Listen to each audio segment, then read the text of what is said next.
Ebrahim Raisi, the president of Iran, is now dead. Now, this is a very interesting topic for us to consider because it would spell out the future of Iran. By extension, it would also affect the current events in the Middle East, which of course would affect also the biblical prophecies that we're going to see later. So, in the news, if you have seen it, it says here, the top stories, you could see that Iran's President Raisi killed in a helicopter crash. There's a lot of news surrounding about this event, and if you're going to X or Twitter, you would see there are different reactions of his death. For example, in the UN Security Council, there are people who are giving honor to this man, Ebrahim Raisi.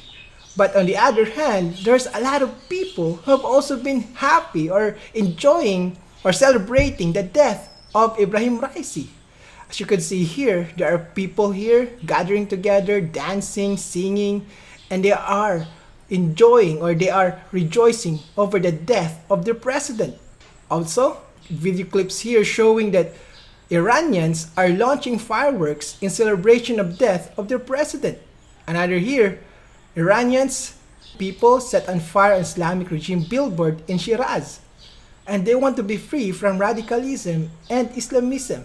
So, what's the big deal about this president? Why are there so many people who hate this person? Well, if you're going to history, you would see that there's a lot of atrocities this president has committed. Now, this is according to Newsweek, published May 20, 2024. The title is, "I Will Shed No Tears for Ebrahim Raisi, the Butcher of Tehran." You see here that Raisi, seen as a likely successor to Iran's supreme leader Ayatollah Khamenei, gained notoriety in the early days of Islamic Republic. Look at here. In 1988, as a young deputy prosecutor in Tehran, he was appointed to the Death Commission, a group responsible for the extrajudicial executions of thousands of political prisoners. The victims were subjected to sham trials that lasted mere minutes. Raisi played a pivotal role in these proceedings, deciding who would live and who would be sent to the gallows. One former political prisoner wrote that Raisi clearly reveled in having power over life and death, and he wielded it freely in thousands of cases during that summer's massacre. Now, I don't have to read all of these things, but if you go to history, if you're going to read some of the articles written about Raisi, it seems that it's evident that he has done a lot of atrocities in the past. Now, whether that's true or not, what does the Bible say about these things? Now, this reminds me of Daniel 20, verse 21. Let's just read starting in verse 19 to get a little bit of context. Then the secret was revealed to Daniel in night vision. So Daniel blessed the God of heaven, and Daniel answered and said, "Blessed be the name of God forever and ever, for wisdom and might are His, and He changes the times and the seasons." Now I want you to take note of this. He removes kings and raises up kings. He gives wisdom to the wise and knowledge to those who have understanding. Now, He removes kings and raises up kings.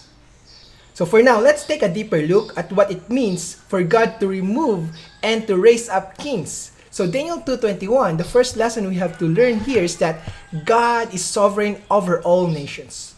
God has the power to remove and raise up kings. It just shows you that God is so powerful that even the human kings and leaders, they are subject to God. And number two here is that God is in complete control.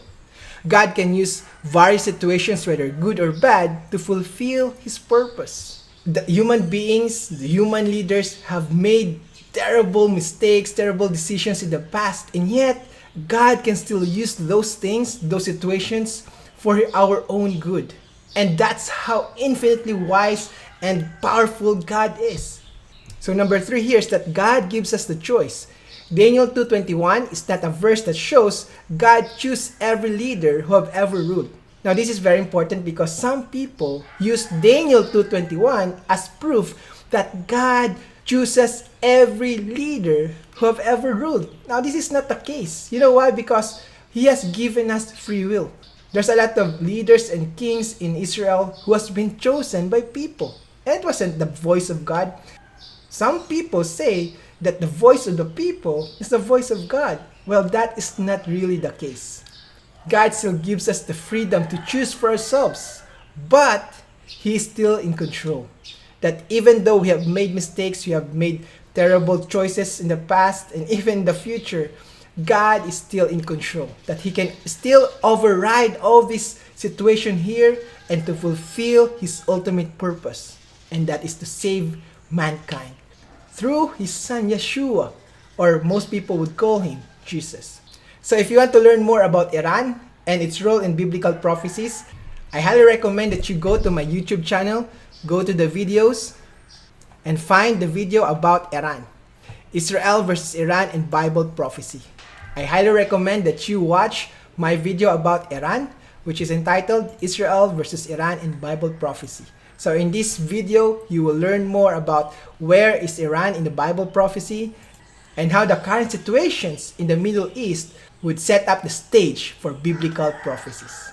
So that's it for me. I hope to see you next time.